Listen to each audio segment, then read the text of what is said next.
and that's kind of what you want, down in the order there. And, T.O.'s been doing a heck of a job of getting on base and had a couple infield hits. He can really run. If he puts the ball in play, makes it awfully tough, to throw him out on a high hop ground ball, which he did twice today. So, with T.O. hitting in front of him, we were starting the runner in that situation. So T.O. got a good jump at first base and was able to score on the single in the gap. So, Elijah's just kind of sitting in the weeds down there ready to attack. And, it was good for us. How big is it just from a confidence standpoint to come out and take this series against it? Well, I mean, the win from come behind fashion is always big for your club. We needed to be able to do that. We've had a lot of close ball games this year, and it hasn't been going our way. So, we needed to be able to do it just so our guys have that now in their memory bank a little bit, So we've been pressing an awful lot when we get down and frustrated in the dugout. Guys are competing as hard as they can, but we needed something good to go for us. And, we had the man sitting there in the 3-hole, and he was ready to go when we needed him. And, hopefully that'll just give us that confidence that if the game's close, we got a chance. So, we've done that time and time in the past. And I think a lot of times it just takes that one time to show that you can do it. And then all of a sudden, belief, that confidence and that belief starts to creep in there. Coach, sorry, go ahead. What more can you say about James Parker and what he means for this team as a leader, a veteran guy? Well, I think he's one of the most underrated players in our league. Nobody talks about James Parker as being one of the best shortstops in the ACC.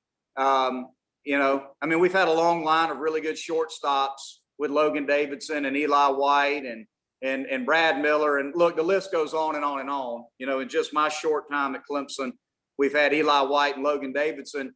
This kid's just as good a player as those guys are. I know people would say, well, Eli's a big leaguer and Logan's a first rounder.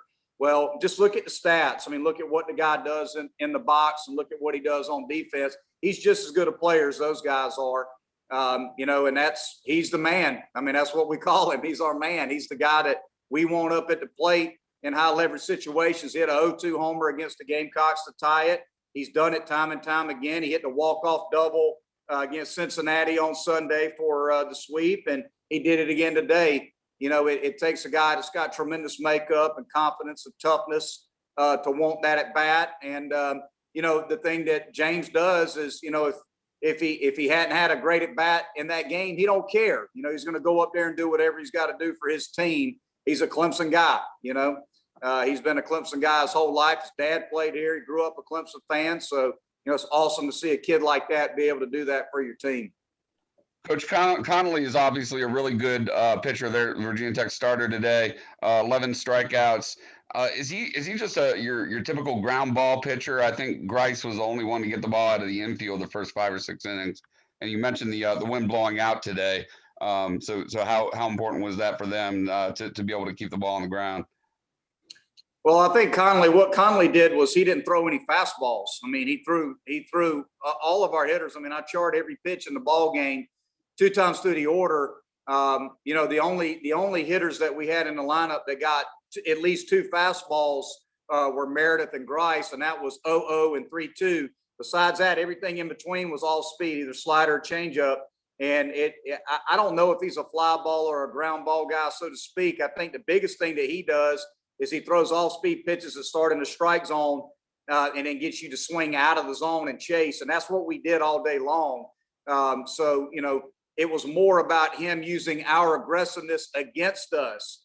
Had we just done a better job, heck, we should have just put the take until we get a strike on earlier in the ball game.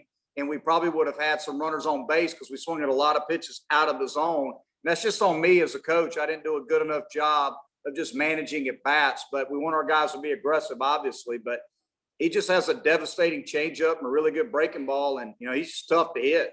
Bottom line. Monty, you talk about the last 9 innings, and you talk about handling pressure. How big was it to see in a pressure game you guys really needed to see you guys come through after falling behind late?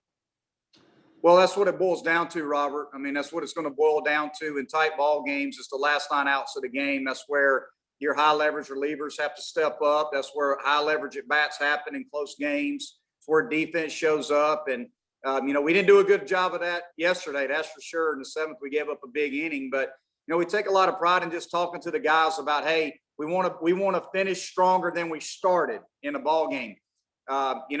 Baseball games are sometimes 3 hours long, and these kids are 18 to 22 years old. Trying to keep their focus from the seventh inning on sometimes can be a challenge just because we've been here all day long. But that's where mental toughness steps up. That's where the attention to detail and the heightened awareness steps up. So we take a lot of pride in that. We talk to the guys about it. We say it every day when we get to the seventh inning. Let's win the last 9 outs, and we certainly did that today.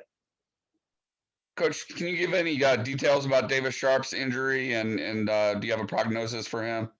We'll probably know a little bit more. I would say maybe by Tuesday or Wednesday of this week. Hope to know a little bit more by then. I wouldn't say we necessarily know, right now.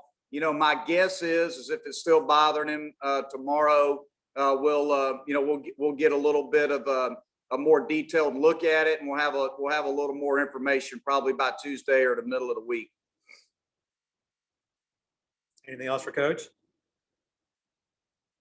All right, thanks, Coach. Thanks, guys.